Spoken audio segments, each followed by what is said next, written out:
magacaygu waa Cabbaas waxaan ku dhashay degmada Afmadow waxaan ku barbaaray waddanka Kenya khaasatan waxaan ku barbaaray xero qaxootiga la yiraahdo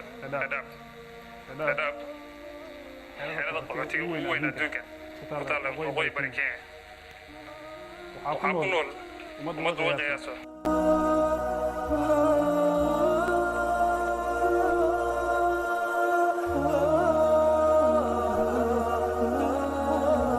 دقيقتي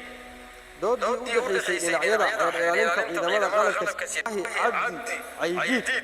ويهي جنبيلة قري جنبيلة اللي وسوء وحين كنت دلتو غشاء أو قصاص مرحوم عباس عبد الله الشيخ سراجي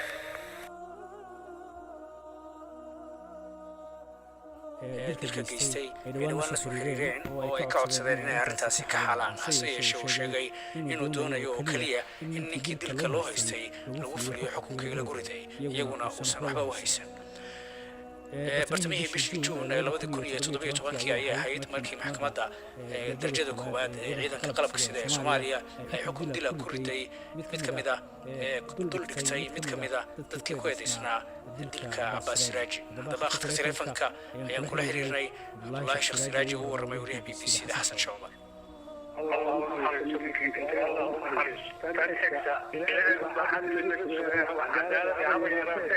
ويجب المرأة وقت العيادة معي حتى قلوب قاعدة وياي تحديث الحرارة مقبتين أيجي ومشكوسا وحدايا وشيكي سوصوصا بالمجرى ilaa hadda wax tallaabooyin ah oo aad qaadeen oo cadaalad aad ku raadsanaysaan ma jiraan ويجي ويسوي ويجي وانتي منكي إلينا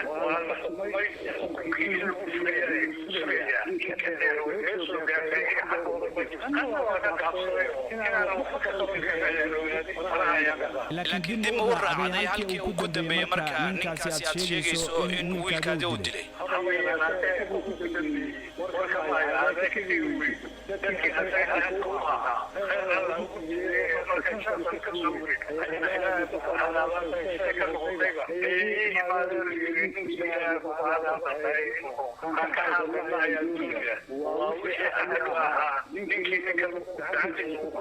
haye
muddo badan kadib markaas oo ma muuqato in ninkii aad ku eedeynaysay ama lagu eedeynayo inuu dilo wiilkaadii aadan gacan ku hayn odayaashii xalka doonayay ee ku yimidna aad xilligaa ku gacan sayrtay oo aad u sheegtay in aadan waxna u qabin xalna sida iyagu markaas u arkayeen aadan u arkin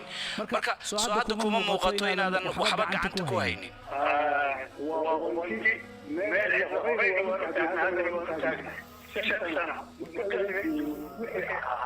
زمن على الصلاة حاجة كثيرة بدون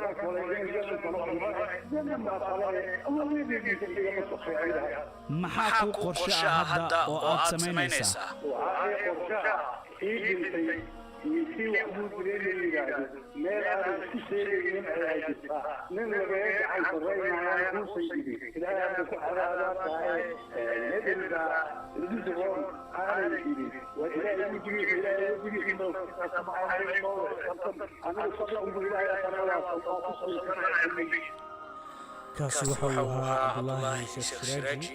ودلي مرحوم عباس السراج وزيرك هو هولاها جود ودبلسك الصومالية يعني 5 سنوات كورة عقد لي مقالة مقديشو